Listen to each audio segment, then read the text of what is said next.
নিজের এবং পরিবারের সকলের মঙ্গল কামনায় যে ব্রতগুলো পালন করা হয় তার মধ্যে অন্যতম হলো জয় মঙ্গলবার ব্রত।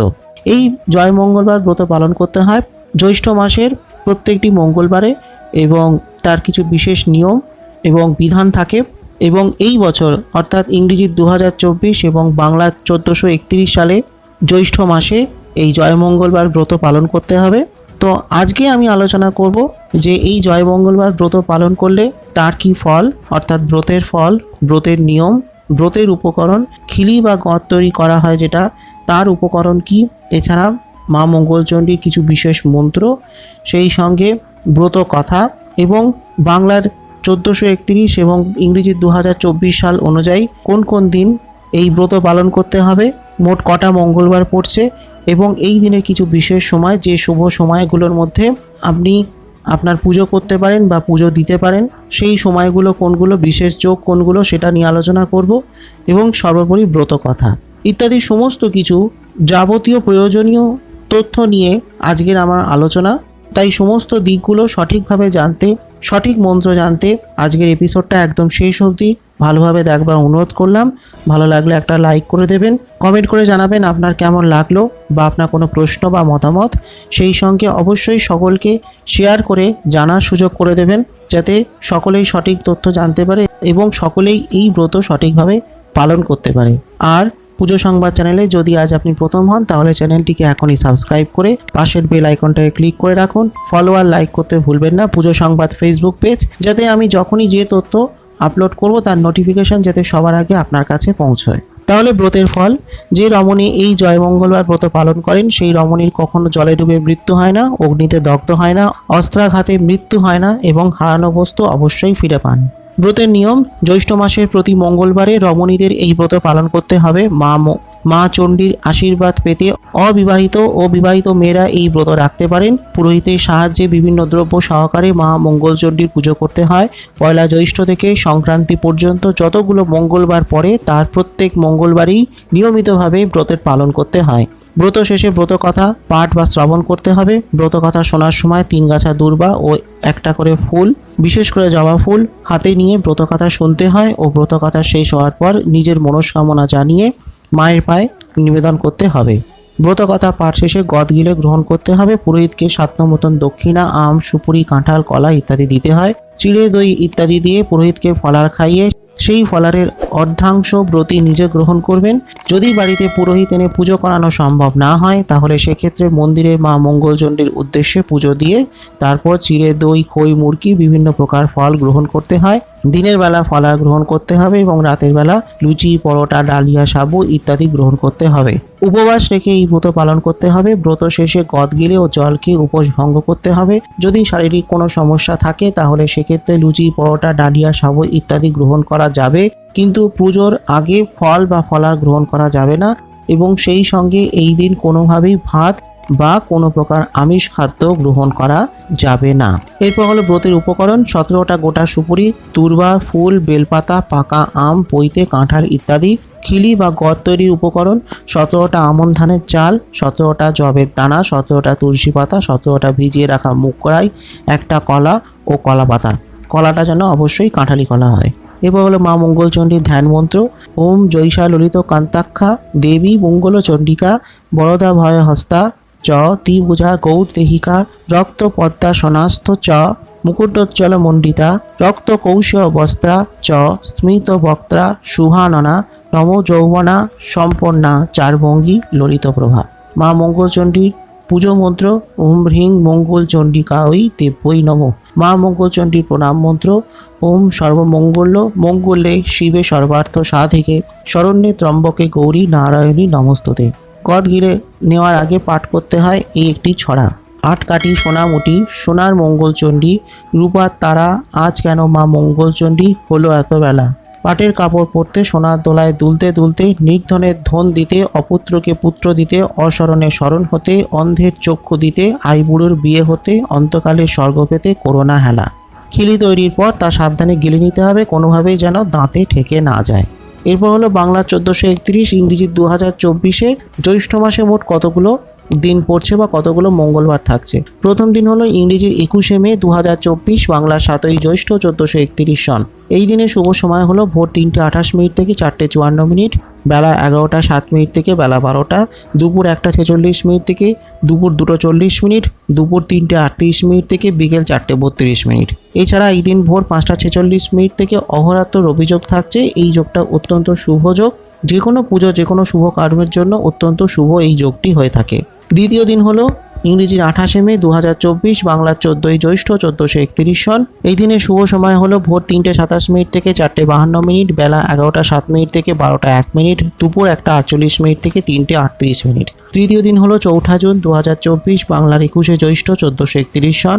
এই দিনে শুভ সময় হলো ভোর 3:27 থেকে 4:51, বেলা 11:08 থেকে বেলা 12:02, দুপুর 1:50 থেকে 2:43 এবং দুপুর 3:41 থেকে বিকেল 4:35। চতুর্থ দিন হলো ইংরেজির 11ই জুন 2024, বাংলার 28শে জ্যৈষ্ঠ 1431 সন। এই দিনের শুভ সময় হলো ভোর 3:27 থেকে 4:51, বেলা 11:09 থেকে বেলা 12:03 এবং দুপুর 1:51 থেকে 2:45। এছাড়া এই দিন ভোর 4:51 থেকে রাত 11:39 পর্যন্ত সর্বার্থ সিদ্ধি যোগ থাকছে, যা অত্যন্ত একটি শুভ যোগ এবং যে কোনো শুভ কর্ম, পুজো, অনুষ্ঠান ইত্যাদির জন্য অত্যন্ত শুভ এই যোগ বলে মানা হয়। এরপর হলো ব্রত কথা। রত্নদ্বীপে হীরাপতি নামে এক সদাগর বাস করত। তার 7 ছেলে ছিল, কিন্তু একটিও মেয়ে ছিল না। সেই দেশে এক বণিক বাস করত, নাম ছিল ধনপতি, এবং সে ছিল 7টি মেয়ের পিতা, কিন্তু তার একটিও ছেলে ছিল না। হীরাপতি কোটিপতি ধনী সদাগর। সংসারে তার অভাব বলতে কিছু নেই। বিপুল অর্থ সম্পদ, মণি মুক্তা, কারুকার্য খচিত বিরাট প্রাসাদের সে মালিক। বেশ সুখে স্বচ্ছন্দে দিন কাটছিল তার। স্ত্রী রত্নাবতী ও মহানন্দে সংসারে দিন কাটাচ্ছিল। একদিন দুপুরে মা মঙ্গলচণ্ডী বুড়ি ভিখারিনীর বেশে তাদের বাড়িতে উপস্থিত হলেন। অন্দরে গিয়ে বললেন, কোথায় গো মা, দুটি ভিক্ষা পাবো? রত্নাবতী একটি পাত্রে কিছু ভিক্ষা এনে বলল, কেন পাবে না বাছা, এই নাও। দাঁড়াও মা, আমি যার তার হাত থেকে তো ভিক্ষা নিই না। তা তোমার ছেলে মেয়ে কটি মা? 7টি ছেলে শুধু। রত্নাবতী বলল, মেয়ে নেই? না। ও, তাহলে তো তোমার হাত থেকে আমার ভিক্ষা নেওয়া হলো না। আমি যাই তবে। তুমি দুপুরবেলা এসে যদি ভিক্ষা না নিয়ে যাও, তবে আমার মনে বড় অশান্তি থেকে যাবে বাছা। আমার কিছুই অভাব নেই সংসারে, কেবল একটি মেয়ে ছাড়া। তা কি করো বলো, সবই ভগবানের ইচ্ছা। এই রকম কাতরতা দেখে রত্নাবতীর ওপর বুড়ির দয়া হলো। বুড়ি তাকে বললেন, আচ্ছা মা, তুমি ওই ভিক্ষে অন্য কোনো ভিখারিকে দিয়ে দিও। আমি তোমাকে এই ফুলটি দিয়ে গেলাম। জ্যৈষ্ঠ মাসের শুক্লপক্ষে জয়মঙ্গলবারের ব্রত করে এই ফুল ধোয়া জল খেও। 17টি হিসেবে সুপারি, ধান, দূর্বা, ফুল, পৈতে ও কাপড় দিয়ে মঙ্গলচণ্ডীর পুজো করে বামুনকে দক্ষিণাসহ আম, সুপুরি, কাঁঠাল দান করো। আর চিড়ে দই মেখে অর্ধেক বামুনকে দিয়ে বাকিটা নিজে খাবে, তাহলে তোমার মনের দুঃখ দূর হবে। বছরের মধ্যেই সাবিত্রীর মতো সুন্দর একটা মেয়ে পাবে, এই আশীর্বাদ করে যাচ্ছি। তখন আবার আমি এসে তোমার কাছে ভিক্ষে নেব। কথা শেষ করে বুড়ি কোথায় যেন অদৃশ্য হয়ে গেলেন। রত্নাবতী ভক্তি ভরে ফুলটি নিয়ে অন্দরে চলে গেল। এদিকে বণিক ধনপতির বাড়িতে মা মঙ্গলচণ্ডী একদিন সেই রকম বুড়ি ভিখারিনী সেজে উপস্থিত হয়েছেন। ধনপতির স্ত্রী ভিখারিনীকে একটি রূপোর থালায় ভিক্ষা নিতে অন্দরের বাইরে এসেছে। ভিক্ষা দিতে যাওয়া মাত্র বুড়ি বললেন, মা গো, আমার একটা নিবেদন আছে। আমি যার তার কাছে কখনো ভিক্ষে নিই না। যার ছেলে মেয়েতে সংসারে আলো, কেবল তার কাছেই ভিক্ষে নিই। তা তোমার কয়টি ছেলে মেয়ে মা? কলাবতী একটা দীর্ঘশ্বাস ফেলে বলল, বাচ্চা, আমার কপালে তো বিধি ছেলে লেখেননি। আমি 7টি মেয়ের মা। কি করো বলো? ভাগ্যে যা থাকে তাই তো হবে। তা তো বুঝি, কিন্তু আমি তো তাহলে তোমার হাত থেকে ভিক্ষে নিতে পারি না। যাই তবে অন্য কোনো জায়গায়। ওগো বাচ্চা, দুপুরবেলায় বাড়িতে এসে ফিরে যেও না ভিক্ষে না নিয়ে, তাতে যে আমার অকল্যাণ হবে। এই কথায় তার ওপর বুড়ির দয়া হলো। তিনি তখন তাকে একটি ফুল দিয়ে বললেন, দেখো মা, জ্যৈষ্ঠ মাসে শুক্লপক্ষে জয়মঙ্গলবারে ব্রত করে এই ফুলটি ধুয়ে জল খেও, তাহলেই তোমার মনের বাসনা পূর্ণ হবে। তখন আমি আবার ভিক্ষে নেব। ব্রতের অন্যান্য নিয়মও বলে বুড়ি অদৃশ্য হয়ে গেলেন। কলাবতী মনের দুঃখে ধীরে ধীরে অন্দরে চলে গেল। মা মঙ্গলচণ্ডীর কৃপায় বৎসরের মধ্যেই রত্নাবতী ও কলাবতীর পরস্পরের মেয়ে ও ছেলে হলো। খুব ধুমধাম করে দুজনের বাড়িতে আমোদ আহ্লাদ হলো। বুড়ির বেশে মা মঙ্গলচণ্ডীও আবার তাদের কাছ থেকে ভিক্ষা নিয়ে আশীর্বাদ করে গেলেন এবং যাওয়ার সময় ছেলেটির নাম রাখলেন জয়দেব আর মেয়েটির নাম রাখলেন জয়াবতী। কালক্রমে জয়দেব ও জয়াবতী দিনে দিনে বেড়ে চলল। বাণিজ্য সমুদ্রে হীরাপতি ও ধনপতি একদিন বিধাতার ইচ্ছায় বন্ধুভাবে মিলিত হলো। দুটি পরিবারের মধ্যে বেশ ঘনিষ্ঠ সম্বন্ধ হলো এবং তার মধ্যেই জয়দেব ও জয়াবতী বড় মেশামেশি করলো দুজনেতে একসঙ্গে খেলা, একসঙ্গে নাওয়া খাওয়া, একসঙ্গে বেড়ানো। জয়দেব এখন বেশ বড় হয়েছে। একদিন সে সকালবেলায় পুষ্প উদ্যানে দুটি শ্বেত পায়রা নিয়ে খেলা করছিল। এমন সময় একটি পায়রা তার হাত থেকে উড়ে গেল। সে তখন সেই পায়রাটিকে লক্ষ্য করে পিছু পিছু ছুটতে লাগলো। অনেক দূর গিয়ে পায়রাটি যেখানে একটি বাগানের মধ্যে পুকুরের ধারে জয়াবতী জয়মঙ্গলবারের ব্রত করছিল সেইখানে গিয়ে বসলো। জয়াবতীও সঙ্গে সঙ্গে পায়রাটিকে কোলে তুলে নিল। কিছু পরে খোঁজ করতে করতে জয়দেব সেখানে এসে উপস্থিত হলো। পায়রাটিকে জয়াবতীর কোলে দেখে বলল, এটি আমার পায়রা, দাও। জয়াবতী তার দিকে চেয়ে পড়ল। ও আপনি উড়ে এসে আমার কাছে এসে বসেছে, আর তো আমি তোমাকে এই পায়রা দেবে না? তাহলে তোমার এই সব আমি পুকুরের জলে ফেলে দেব।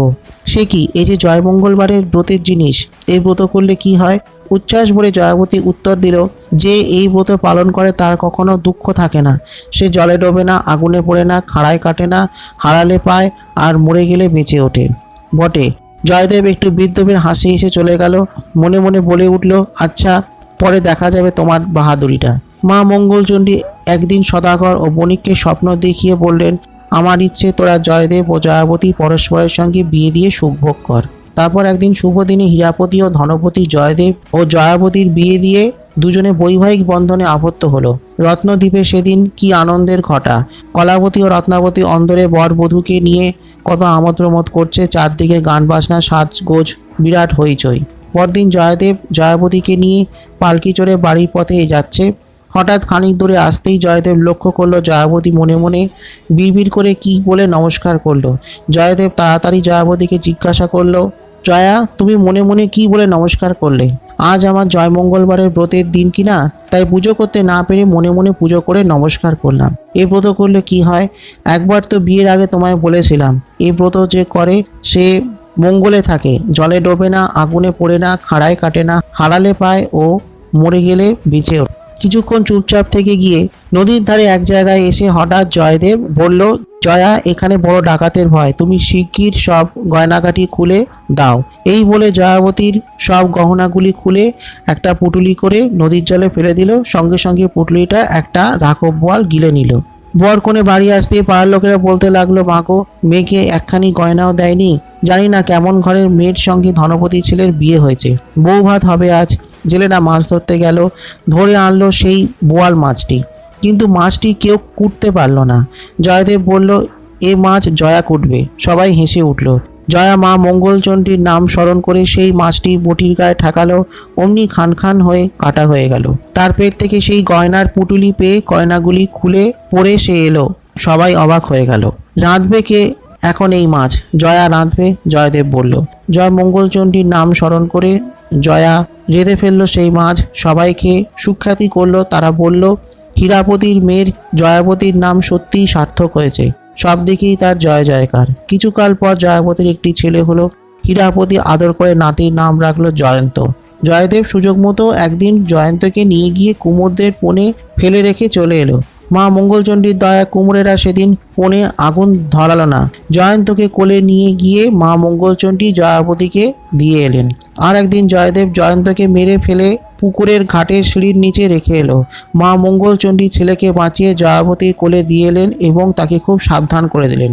তারপর একদিন জয়দেব জয়ন্তকে নিয়ে একটি নির্জন প্রান্তরে নিয়ে গিয়ে খাঁড়া দিয়ে কেটে যেমন ফিরে আসছে, অমনি পথে জয়াবতীর সঙ্গে তার দেখা হলো। জয়াবতী কাঁদতে কাঁদতে তাকে বলল, তুমি আমার একই সর্বনাশ করলে। তখনই ছুটে গিয়ে ছেলের মুন্ডু আর ধর এক করে মা মঙ্গলচণ্ডীর নাম স্মরণ করতেই জয়ন্ত বেঁচে উঠে মা মা বলে ডেকে উঠল তাকে।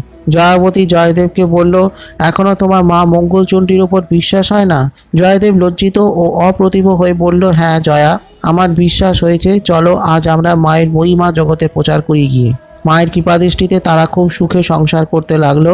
ছেলে মেয়ে, ধনরত্ন, হাতিঘোড়া প্রভৃতি ঐশ্বর্যে তাদের সংসার শতগুণ ঝলমলে হয়ে বেড়ে উঠল। তারপর মায়ের ইচ্ছায় একদিন স্বর্গ থেকে পুষ্পক রথ এলো এবং সেই রথে চড়েই জয়দেব ও জয়াবতী অমর রাজ্যে চলে গেল। ইতি জয় মঙ্গলবার ব্রত কথা সমাপ্ত। তো এটাই ছিল আমার আজকে আলোচনা। যদি ভালো লাগে তাহলে লাইক করে দেবেন, কমেন্ট করে জানাবেন আপনার কেমন লাগলো, সেই সঙ্গে সকলকে শেয়ার করে সকলকে জানার সুযোগ করে দেবেন। আর পুজো সংবাদ চ্যানেলটিকে সাবস্ক্রাইব করে পাশের বেল আইকনটা ক্লিক করে রাখুন। আর সেই সঙ্গে ফলো আর লাইক করতে ভুলবেন না পুজো সংবাদ ফেসবুক পেজ। আসছি খুব শীঘ্রই আগামী পর্বে আরও কিছু নতুন তথ্য নিয়ে। ততক্ষণের জন্য নমস্কার।